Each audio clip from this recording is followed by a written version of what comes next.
Hey everyone, welcome back to another video. Boozer here.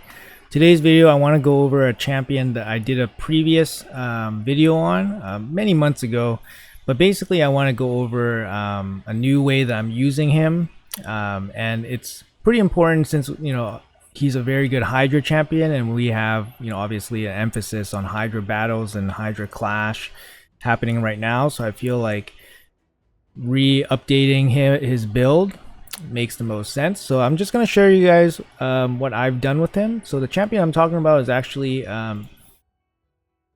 Michinaki from the Shadowkin faction. So Michinaki here, Ghost Rider himself. We'll go over his kit real quick. So defense-based champion. He's got strong defense, decent speed. He's got an extra crit damage. His A1 HP burn. He's got 60% chance to place it. You can use sniper to increase it by 5%. His A1 actually hits really hard, so you want him to do his A1s, probably over his AoEs if you don't need it. So just something to keep in mind. His A2, it decreased defense, AoE, 100% chance, with decreased attack, 100% chance if they're under hex. So if they're not under hex, it's just an AoE decreased defense. But if they're under hex, it's an AoE decreased defense and decreased attack. So if you compare this to a champion like Stagnite, which actually does the move guaranteed, it's not as good. But if you put this as part of his overall package, he does a lot. Okay, so moving on, his A3, 3-turn cooldown, AoE again, it's a double hit. Second hit places a hit, first hit removes buffs. So the champion or enemy has like block debuffs or stone skin, for example.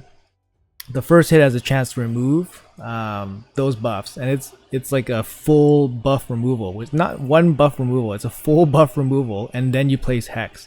It's actually pretty insane.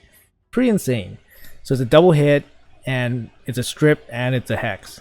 And then his passive allows him to basically counterattack when an ally is hit by an enemy under hex. So it's just pumping out extra damage.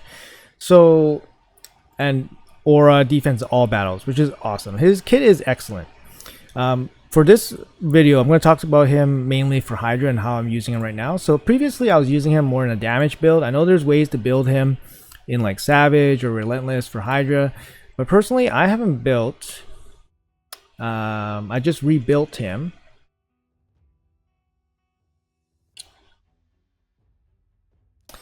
in Provoke. I actually built him in Provoke. So hear me out, guys. The reason why I built him in Provoke is actually my account actually doesn't have that many great provokers. So this account in particular doesn't have great provokers. So I use Molly, and I use Biveled. Those are my top 2 provokers. And then my third provoker is actually Seeker. But this rotation specifically has caused me to kind of not use Seeker because the Head of Decay is Force Affinity. So Seeker will weak hit a lot against the Head of Decay, which just lowers the chance of Seeker placing the Provoke. So Michinaki is a very good candidate for a Provoke set because he has 2 AoEs. One is a double hit, so he has an extra chance to place the Provoke. And then his A1 will counterattack kind of randomly sometimes, but obviously he'll have a chance to counterattack against under hex when they get attacked. But it's just extra attacks to land the Provoke. So he actually lands Provoke very consistently. And to me, I've only had him in one run, but after the run, I'm actually pretty convinced that he actually performs quite well in a Provoke set. So I'll show you guys a run that I have him in. I'm still on the fence about whether he should be in a damage set because he actually does insane damage. He's an insane damage dealer for Hydra, but as a provoker he actually performs very well as well. So I'll show you guys the run real quick. Actually I'll show you guys the build real quick here. So here's my Provoke build. If you have refresh accessories, sure, you get extra AoEs and stuff like that, but I'll show you guys some of the gear. So just got speed, defense, accuracy, speed, accuracy, defense, speed, accuracy, defense, accuracy, and then speed, some damage stats, and then what do we got here? Accuracy banner, nice banner, triple speed. We got attack, with some defense, and then we got defense triple speed. So I'll show you guys the stats. He's in damage, so he deals a ton of damage. You want him to have damage gear, damage stats. Good defense. His damage is based on defense, so give him lots of defense.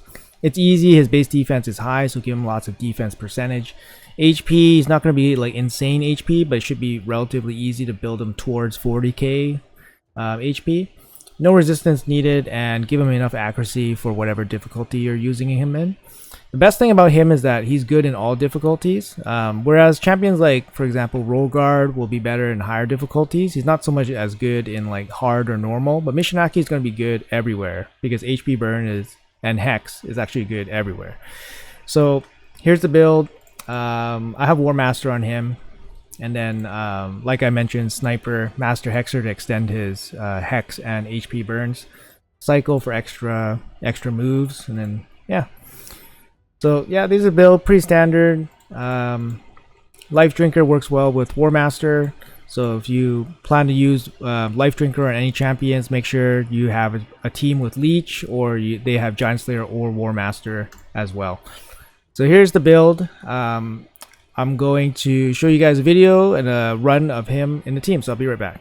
Alright, so this is the team I have him in, so I'll go over the team with you guys here. So we got Nekmo Thar in the lead. He's like one of the premium Hydra champions, like basically the engine to your team. He makes any team better on any difficulty, brings tons of stuff. You got Michinaki in the team, you got Husk for the max HP slams, you got Shamael for the torment counter. Even though we don't have torment here, we want the torment counter in our team in the event that the torment head does spawn. We don't want to leave it up to RNG. Ugo, which is obviously the best epic for Hydra, and then you have Mithrala for some extra sustainability. She does apply strengthen and a shield, which is really good, and she does bring Hex, which does bring a bit of extra damage, but so does Michinaki. Mithrala could be replaced with any kind of support champion that can kind of keep your team alive. Yeah, so you notice on my team I have no dedicated provoker. So what I was trying was to basically remove basically have Mithrala. Mithrala could be a provoker, but then you lose damage, right? Depending on your provoker, you lose damage. But I do have 3 damage dealers here. Shamael's in damage gear, Husk, and Michinaki. Mithrala does deal a little bit of damage, but obviously the Hex will be taken away by the Michinaki because they'll split the Hex damage. And then she does bring Brimstone, which is a little bit of damage. But she's mainly here for the defense up, strengthen, and shield to protect the team, keep them alive. Notice how I don't have a reviver. This is nightmare difficulty, so I'm relying on my gear to keep me alive, and as well as this cleanse and shield and strengthen to keep me alive. So we'll go into the run, and yeah, we'll talk about it a little bit. Well, let's start here. We'll go through maybe the first couple minutes, and then I'm just going to speed it up. It's not an incredibly long run, but it is what it is. See Michinaki there dealing a little bit of damage. Ugo being the stud that she is, placing the decreased defense and block buffs, which is super important. Nekmo doing Nekmo things, and then we got the extra double hit Hex.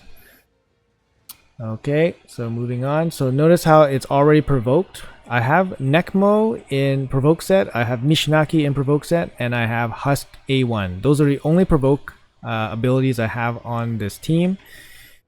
Honestly, I think it worked really well. I could have gotten really lucky this run, although this run is, I believe, 35 minutes long. It went really well. I don't think that the decay head broke out even once from any of the provokes getting missed. Mainly because this team takes a lot of turns because of my turn meter boost, my speed up, speed down, and then I have multiple chances to land the provoke. So it works out really well. You can watch a little bit of the damage here. So you want to target down the head of, the trouble heads first. Obviously the head of decay is a big problem. So as I was mentioning, like about Seeker, where Seeker is a dedicated magic provoker. Michinaki is magic as well, but he's obviously his main role is not to provoke. His main role is actually to deal damage. because he's a great damage dealer. He makes your team deal more damage as well. And he's a backup decreased defense, so 3-turn decreased defense. We've all been there where, you know, a new head spawns or one head gets cleansed, and you know your decreased defense is not ready yet on your main champion, so it's always good to have a backup. I really wish that Plarium did something about this Shamail multi-hit stuff. It's just so annoying. It actually probably adds like a third of my total time onto runs. It's very annoying. So Ugo making sure that the block buffs is up. That's her main role mainly. And then the cleanse is actually pretty clutch. Her heal cleanse is pretty clutch as well. Biggest threat here is obviously Wrath one-shotting our team without shields or proper healing up. We don't have any revives. Solely relying on AoE Leech and the big shields. Yeah, this team doesn't have a Mischief tank either. Outside of Mithrala, only Mithrala can really resist the Mischief, but we don't have her built with like Blood Shield accessories or anything like that to bait the Mischief head. Honestly, I don't think it's that necessary. I am manualing this, but I have no doubt that this team will full auto this Hydra as well. But for best results, manual always makes the most sense.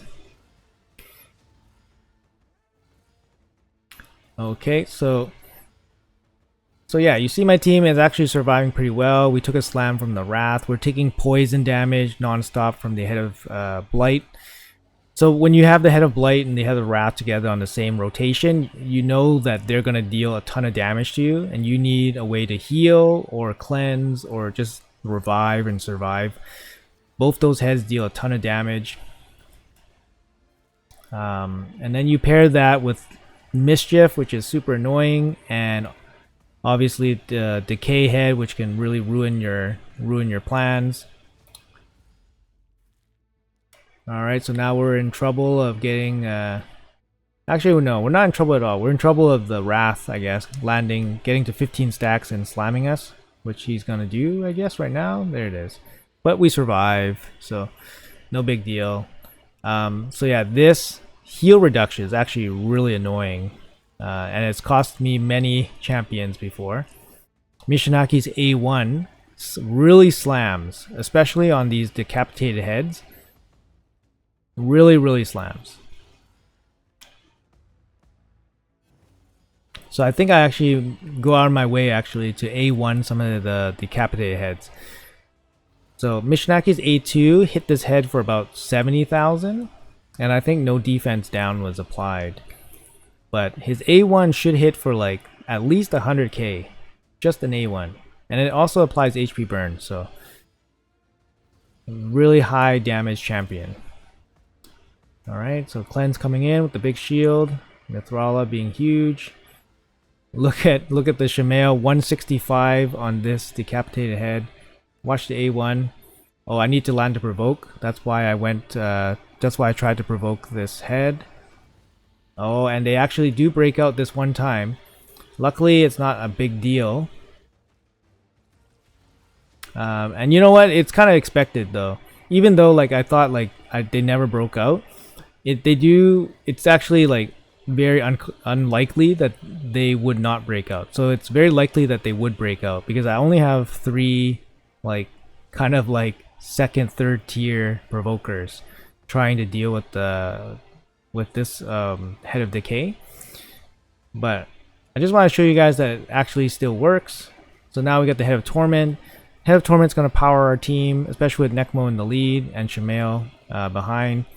Shamail only has 2 turns left, so it's a little bit troublesome since if he gets devoured, then we have to deal with the Head of Torment without him. So, anyways, guys, I'm gonna run this through a bit faster. Hopefully, you guys enjoyed the run, and I'll see you guys at the end for the results. So.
All right, so it's kind of funny. You guys noticed Shamail was kind of dead for like half the run, and this run really only failed because the head of Torment came and basically ruined our day.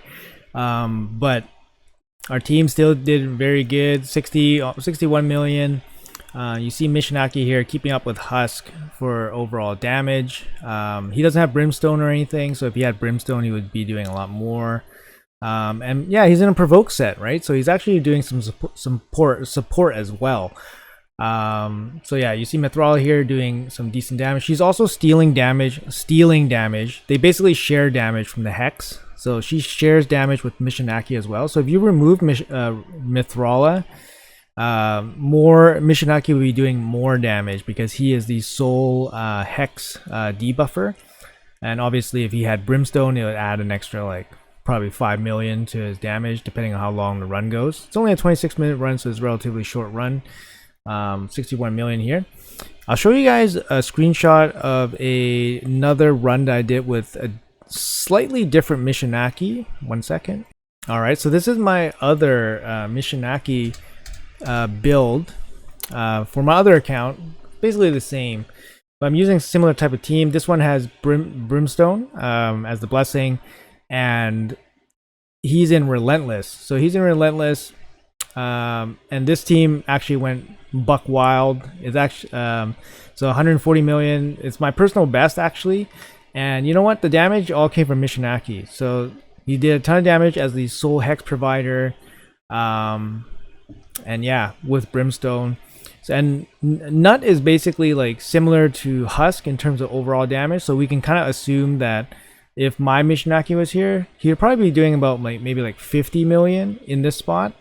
So this Michinaki with the Relentless definitely does more damage, but obviously in this build we have to sub in the Molly, and we don't have Mithrala's protection. So it's a little bit of a different type of situation in terms of the champions. I think Nut also is quite strong because Nut basically allows you to free your champions even in the very late stages of the Hydra run, because he's so powerful. And he's not really affected by affinity because his hits are so strong. It breaks through, basically bypasses like affinity, bad affinity as well. So I think I might just use Nut moving forward instead of Husk.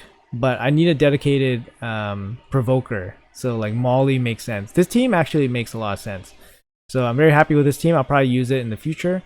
But as for this team, the one with the provoker Michinaki, I think it worked out really well because, like I said, this account doesn't have as many provokers as I would like, and having an extra provoker in Michinaki is really good.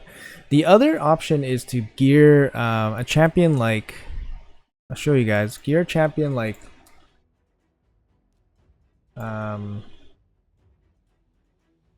Geomancer.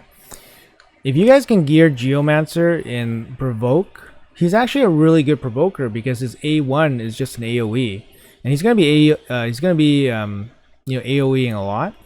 The problem is, like, you obviously want to place his HP burn and stuff so he deals damage. So similar issue as Michinaki, but if you need a provoker, he's actually not a bad spot for a provoker as well.